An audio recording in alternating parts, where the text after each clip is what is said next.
But you see how 90% China, like almost everything from China, went down to 40, and the rest of the world just overtook in summary of all the countries.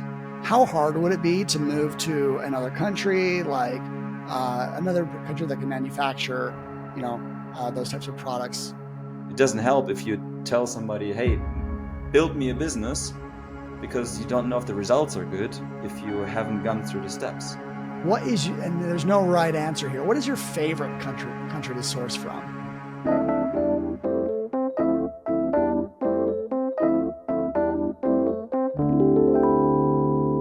One, two, three. Welcome to the Smartest Amazon Seller Podcast.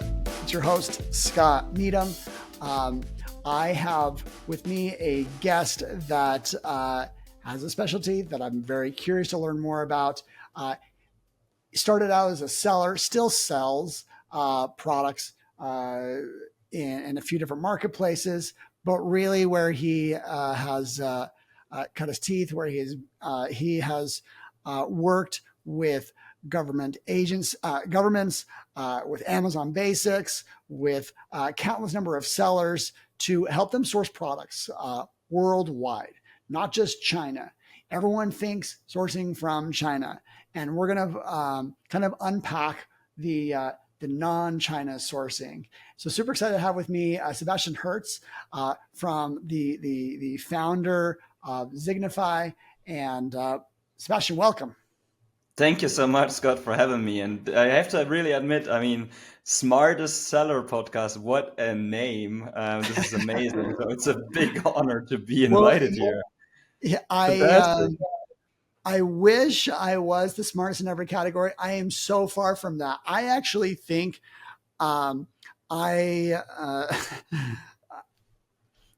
been doing this for podcasts for 5 years, I find myself like, I don't even remember everything that I've learned. Like I soak up to, like, I try and stay in my lane of expertise, and keep bringing in experts that are legitimately better than me at, unique parts. So collectively, I like to think that the body of knowledge that we've created in this podcast, can make you the smartest Amazon seller. So, it's definitely not about me. No, but to be honest, that's how I understood it. And the name is just, I love it. It's you're right. Combined knowledge of all of us is insane. Well, let's jump in. I want to learn more about you, unpack how, what's unique about Zignify. And I know you've done a lot, just a tremendous amount of sourcing products. Sounds like even materials sometimes. And so give us a bit of your origin story, and I'm excited to see where this goes. Well, the origin story, I would guess, is originally by university, I'm an electrical engineer, and I stayed with the same company for 12 years, a Swiss company. I'm German, was employed in Germany for 7 years, and then moved over to China and Singapore for 6 years. So I used to live over there. And I got to know my better half, and my better half has been, I should always say, she's like slaps me in the face. She says, Sebastian, I don't do sourcing for 20 years. Don't make me older than I am. So the truth is she does sourcing only for 19 years. Yes, she's a year younger than I make her. There you go. But yeah, she's been doing sourcing all her life long. And at the end of my China career within the big company, I had too much free time, and she poked me, towards like getting something to do, because she said, Sebastian, you're annoying me. Go here, listen to that podcast. That could be something interesting. And it was Scott Walker, The Amazing Seller. And I just listened to it, and I was like, that makes perfect sense. And I was like, oh my God, the time here in China is running out. We sit at the source. I should get products. And that was originally, the first thing of starting my first brand back then in 2014, 15. And what I also always usually say is like, what's that one thing you can't do against women? You can't win, right? So, I can relate. Yeah. She asked me then 2 or 3 times and was like, Sebastian, can you join? Don't you want to join Zignify Global Product Sourcing or Zignify in general? And I said, nah, you do your sourcing. I'll do my brand. So did your wife start it? Which, my wife, yeah, she's the original founder of Zignify. I mean, she's been doing this 19 years in a row, Okay. and she started very small on her own as one person, um, and then she asked me like 2 or 3 times, and well, that's where I say in the end you can't win against women, so I joined. There you I go. still run my own brands. We still run Zignify. We also still run a few more businesses. But that's how it literally started. And since we were in the Amazon industry ourselves, I mean, this spread kind of like wildfire. You do sourcing out of your own needs. Others hear about it. I mean, same story like you did, right? You didn't plan to build SmartScout in the beginning. No. Yeah. Yeah. No, I've been saying this a lot. I mean, I got to stop saying it. I think I've said it 3 times on the podcast. I love career shifts or like, slight changes in what people are doing. You were in electrical engineering. I started out in computer engineering and I became a full-time seller. Granted, I did stay programming, but I'll let a little secret out right now. I don't program nearly as much anymore. I spend my time managing programmers. Yeah. And so like just all these little career shifts, I think are very interesting. You learn a lot by like why people make those changes. What are the advantages? What are the trade-offs when you like move from one career to another? And I'll say the biggest shift, the biggest life shift sounds like you've gone through it too. Working for a company, then working for yourself. Yes. So, of all the shifts, that's the only one that like really like just kind of changes the entire trajectory of your life. So, yeah, that's not what I intended to think about, but it's true. And so I love hearing your transition into sourcing since you, had a partner that was very skilled in it, and then you've jumped in. What is your job as a sourcer? Someone comes to you and tells you something that they're looking for. What are the first things that like you think about? Like, do you think is the first decision like, well, what country, or is it like do you get familiar with like what countries are good at certain tasks versus others? So yeah, tell us a bit about that process. I mean, actually, both of exactly those points. The reason is, of course, obvious. You need to understand the motivation of when it comes to a country, like, for example, selling into the US. I mean, very, very, very often, it's not only about new products, it's also about existing products. Like a lot of people come to us by now with the target to say, hey, I have my bestseller, but can we reduce the price? So to make like more profit without selling a single unit more if you purchase the same product for same or better quality, maybe even with the same supplier for cheaper. And I mean, we've saved our clients now more than $500 million. So that's pretty much equal to $500 million in profit if you just have this from existing products. But for Americans, very, very often, of course, it's the reason for going away from China as well. I've just seen this guy live last week. I was in New York and Mr. Trump just came back from court and was waving. Well, the Trump tariffs themselves are the ones, the massive anti-dumping taxes against Chinese goods are one of the big reasons to move away from China. On the other hand, it may be, another motivation may be like faster shipping, shorter lead times or shorter shipping lead times, less bound capital into production if you're producing, say, in Mexico, or if you're producing maybe in the US itself or in South America or anything that's closer for the US, or taxes may be the other thing. But yes, then at the latest, the second point comes, what is the product made out of? And if it's made out of plastic or if it's made out of metal or fabrics or so, this is, I mean, as major separators, you would look into which countries are good at that. Like an example everybody would understand is if, you want freshly squeezed orange juice, or you most likely would not look in Canada. You'd probably look somewhere more like in Florida or even further south, wherever you have the oranges. When you go to Europe, you would, of course, look a lot in Spain or in some of the warmer countries. When people are outsourcing outside of China, like I think a new popular country is Vietnam. Yes. And because with my small private label brand, we pay a fair amount in tariffs, and Yes. not a lot of clarity about what we pay and why, but like we do. How hard would it be to move to another country, like another country that can manufacture, those types of products? Actually, not too difficult because I mean, if you imagine, a lot of the countries out there in the world, they have a well-established economy, they have a well-established infrastructure, and there may be many, many other countries, of course, also being able to produce that exact product. Especially when it comes to a mold, I mean, all you need is, of course, take the mold and go to another country. And like you mentioned, Vietnam is a good country to very often go to for a simple fact of the same, or let's explain it in that way, that the products that come from China or products into the US are being tariffed not because of the product, but because the product comes from a country.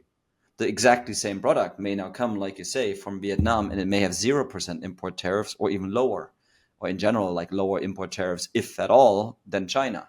So finding suppliers in other countries isn't necessarily difficult. What you will see, especially when you come outside of China or the further away you go from the Chinese culture, who are very driven at sales, who are, like I usually say, answering day and night, they're answering Sundays, they're answering Chinese New Year. The quality of the answer is a different topic. They may only answer 1 out of 7 of your questions, but hey, they answer. They want to show, I want to sell, I want to sell. In other countries, you may just bring a little bit more patience, or you will see that some of the web pages, they're outdated from 1994, and they don't really do anymore what they show on their web page, and or never updated it, or they don't even have a web page. Why? Because they're a long time in the market and they don't really need a web page. They grow by word of mouth. So finding, or maybe to put it in percentages, before Corona, especially, we had about the sourcing projects where about 90% of the sourcing was in China. Our Chinese still grew. I mean, we're by now, like 2.5 years ago, it was my wife and like 1 or 2 helpers only. And now we grew massively to 63, 64 employees. So China, of course, grew as well. And it was 90%, but now China is only 40% of the whole sourcing, which is still Wow. massive if you think about this. One Yeah. single country still gets 40% of the production. But you see how 90% China, like almost everything from China, went down to 40, and the rest of the world just overtook, in summary, of all the countries. That's impressive. That's actually quite a bit. Hmm. I kind of hear that as like a lot of opportunity. There's people at very different stages. We have people that, they have established brands and that's how they're looking at sourcing, of expanding those brands. And then you have people that are just starting out. Um, if someone's just starting out, what would do you think they should do? Should they be doing a lot of the research themselves, rely on a sourcing agent, or should they reach out to manufacturers? What's your mindset for like the new sellers? Yep. There's actually, that's a really, really good question. And there is you did, but you did not place another question in there. The experienced sellers, for the ones who listen in there, please do me one favor. Don't only think of growing your portfolio, getting more products in, more and more finally waking up to say, what if my best sellers, the 2, 3, 4, 5 top bestseller products, for example, what if you imagine you sell them 5,000, 10,000, 50,000 times a year, or one of our clients $500,000 times a year, what if you get them cheaper for 10 cents, 20 cents, 50 cents, a dollar, 2 or 5? How much would that mean in additional profit without selling a single unit more? And that's insane. I mean, like nearly every time we go in, and if you haven't scraped 100% of the market of all the producers out there, even if you're looking inside the same country, there's so much money to save. It's absolutely mind blowing. You probably know the term of the real money is made in purchasing, not in sales. I quote it Yeah. as like not only in sales, but imagine that you sell 50,000 units a year and you save $1. You don't do nothing else. Same quality or same. Let me give you another example. A client of ours right now, he had every 2 months placed an order for $180,000. Now, he stayed with the product. It goes well and everything with the supplier. It goes well. We do sourcing trips as well. So we went with him to China and went at the Canton Fair. We guided him around there. We went to factories and this and that and looked there. And we found suppliers who made it cheaper, same product. Then we went in and we went deeper and we found even more suppliers to to verify it's not only like a lucky shot or maybe a dreamer, but no, the average price, the real market price was lower than what he paid. And we went in and now watch, we stayed with the same supplier, same product, no quality changes, but they were put under pressure because so many others did the same product, and now 180,000 every 2 months went down to 103,000 every 2 months. $77,000 clean saving every 2 months. So that's why I think, and for the established ones, please think, is there potential? Maybe just go explore. Ask us, happy to do, of course, to help, whether there's potential to save. The new ones, if you like really fresh new ones, my suggestion is, in every business that you build, and again, we have built a few businesses by now, go through every step, everything you do at least once, maybe twice, maybe 3 times, unless that switch in your head makes the forever one-way click to say, I shouldn't spend my time on this. I should spend my time on revenue generating activities such as sales and marketing. But go through it, to see through it on your own, go explore. Don't look like, all the coachings, or not all, but some of the coachings tell you like, go to get 2 or 3 quotations and then start. If you really have your mindset that this product will go and be successful, we're looking usually for 30 to 60 potential producers in order to get as many quotations as reasonably possible. And this maybe 5, 8, 10. If it goes really well, maybe 12, 15, or even 20 valid proposals, quotations, that you can then start to negotiate against and see that you get the direct contact of the supplier. Don't get anybody, keeping the supplier secret, taking a percentage on top, not telling you who it is, and all of those things. Go through this. Why am I saying this? Because then you can estimate a lot better what a sourcing company, whether us or somebody else, or a sourcing agent, how they work and how transparent it is. And if you have access to the suppliers, and if they're getting a kickback from somewhere, or if they charge you a percentage on top, how transparent it. Go through it and learn it on your own. The same with market research, the same with category analysis. I mean, I guess you say the same thing, right? Use a tool when you really understand what it does, or a service agency, and or learn when you work together with them what's all included to get the understanding of building a business on your own before you hire somebody, because then you know what you can tell them and what to expect as a result. It doesn't help if you tell somebody, hey, build me a business, because you don't know if the results are good if you haven't gone through the steps. There are tools out there that I've dabbled with that show import records into the US. Yes. And I think we've had one on this podcast, Import Yeti. Import Yeti, I guess. Yeah. Do you use those in your process to learn and find potential manufacturers? Not necessarily, unless the seller says, or the buyer, seller, speak in terms of an Amazon seller or a brand seller, unless you specifically want to find, for example, the factory that your competitor uses. Problem in there is, it may not be always the factory, it may be a forwarder, it may be an in-between trading company. You find somebody who it is, but it is a good way, I mean, for sure, when this works, to go through, if you find the factory that the competitor uses, if the quality, of course, is good. But it doesn't mean that it's the cheapest price, because your competitor may just really have done the same thing, 2, 3, 4 quotations. So it may be useful to know about the quality, but if you do go deeper, and in most of the cases, you may find also suppliers that may be cheaper than the suppliers of your competitor with same or better quality. And the ones who do, of course, know Import Yeti and want to protect themselves from competition doing exactly that. I mean, they have somebody exactly written in the papers of who's the consignee on the shipping side. to have somebody else written in there than the real factory. Yeah, that makes sense. Now we talked about like large sellers. What about like multinational brands? Or, you know, I think you even mentioned that you've worked with Amazon Basics. How do like large companies think about sourcing, and like how is that different? Like, are they sourcing materials as often as they're sourcing a finished product? Um, do they start with like super high MOQs? I'm sorry, like super high, like, you know, unit orders. What's the difference between like just like a big seller and a super large corporation?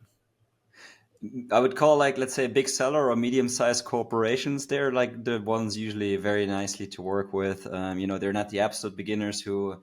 There are some. I mean, sorry if I'm saying this, but who know as an absolute beginner everything better, and you know, twist turn the dime twice or 15 times before spending it. I'm a German. I'm allowed to say that because a lot of Germans are like this. um, Medium-sized ones are usually, you know, it's more established. You go in a good way. They do. Everybody pretty much, on the other hand, still stays, of course, with small test orders. Nobody has money to burn. Or just to throw out of the window. They may go a bit faster because they really go directly in and know from the beginning, it's like, okay, that product will be well. I really want to go deep in, and maybe I want to even negotiate even more to directly get good prices. The larger a company gets, if it's, let's say, for example, Fortune 500 companies, and they are really big, and you're working with the, now I just know the German word, like a concern, like the super huge enterprises. To be honest, here at the same time, the more difficult it gets.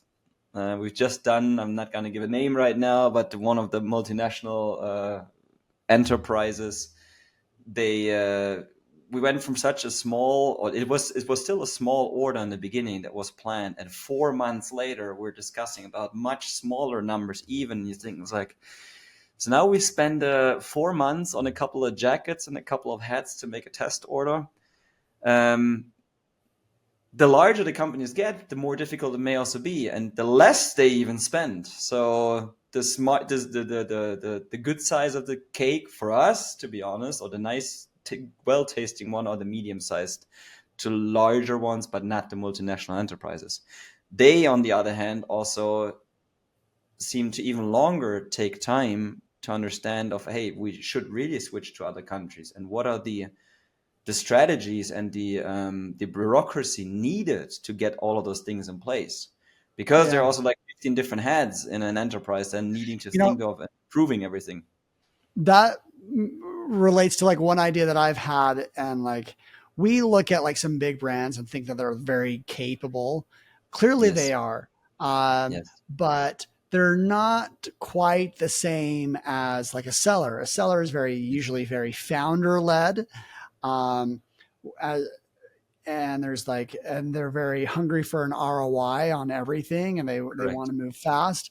Whereas I have met, you know, a lot of 1P brands that sell to Vendor Central, and the person that runs their Vendor Central account, she's probably like, let's say it could be like a 29-year-old girl who's out of college and is like educated, but just doesn't have that same like founder mindset of moving quickly. And oftentimes they're not as nerdy in the weeds as, and that's why they move a little bit slow. They just think so differently than sellers. I'm used to working with sellers, and every once in a while we'll come across these companies that they just move slow. So I think what you're saying kind of rings true to me, that, you know, large brands are super like large multinationals, they're very risk avoidant, and they don't move very fast. But I think this has to happen, or has to probably a little bit to do with many of them are very afraid of losing their job or making a mistake. And then you have 15 bosses over there and just like blaming them. They're more worried about their job is on the line as opposed to their money. Correct. It's different. Okay, I got one final question. What is and there's no right answer here. What is your favorite country to source from? Wow, that's I mean, it really always depends on, I have to say, the product, what it's made from or so. I mean, to be honest, I mean, when it comes to terms of ease of dealing and finding and getting answers, I would say it's China. Really? The Chinese, they are really, I mean, yeah, you do need to know how to deal with them. We used to live a long time in China, or also in Asia, and we have a big team locally there as well. But when it comes to, answering and being there and supporting, for the ease of business, I would say, I mean, China, Vietnam is good as well. Many of the southeastern countries as well. When you go now, maybe go into other reasons, it's still not bad to go into Mexico and to Turkey or India, but the mentality is very different from ours. And Uh-huh. then also the accountability of delivering, and maybe if you look at Mexico, getting out of the cartel or any mafia in between there that may stop you for some customs or whatever. That is a little bit of a different culture as well. Yet we do so much sourcing there; it's possible. Yeah. And if you can sell your USPs with your products, I mean, that may be a very, very good reason to go to those countries rather than China. Go the harder way. Everybody Yeah. can easy, right? Does Alibaba work for non-China? Is Alibaba China only? No, there's also a few other countries in there as well. And there's also some Germans, for example, in there. Depends on which of the suppliers actually place themselves in there. Okay. But they never really had the big access to be like the platform. I think the last time I've asked our team, which was like 2 or 3 months ago, Yeah. we had a look. We're using, I think, 55, 56 different platforms worldwide, Okay. in many different languages. So there are many, many, many platforms out there. We're Um, sourcing platforms. like Interesting. global sources like Yeah. Europages in Germany, WLW, Lieferanten.de, tons of them. I love it. Yep. No, that's helpful. Um, I just as you're speaking, I'm kind of like hearing like um, you're entering into a pretty important business agreement when you're like working with a manufacturer, Mhm. and so the the way that they like to work, their like you said, like their aggressiveness to like win a sale, their aggressiveness to build the relationship and to have it be like mutually successful, Mhm. can change so much. And so you're often testing each other out, whether you're like doing it on purpose or not. Like you're like learning each other. You're Mhm. finding out what's important. And I think those are all those things that you have to have considered if you're, considering, um, if you're considering like having something manufactured. So that's very insightful. I think you kind of forget that there's a person on the other side, and people just act very differently. Yes, absolutely. And one of the other things, please, to also always remember is like you can negotiate all the way down. I mean, we seem to be somewhat good at negotiating, but at the same time, one of the most important things is please always do it ethically correct. Please always remember that the ones you do negotiate with, they probably also build their own business. They also have a family. They also want to feed them. Also, they dream of building a life, making a lot of money. And, they're no slaves or so. And they don't have to take you. They don't need you to survive at the moment because they exist also without you. So whenever you do something, you're working, like you say, with humans, right? So do Mhm. respect them. Do leave them a Of course. chance to build a great life for themselves as well. And do understand that in the first moment when you're buying, actually, or you're looking for it, you're actually not buying. You're selling. You're selling an idea that they should please work with you. Because again, Yeah. they don't necessarily need you, and they are not anybody's slaves. They're humans.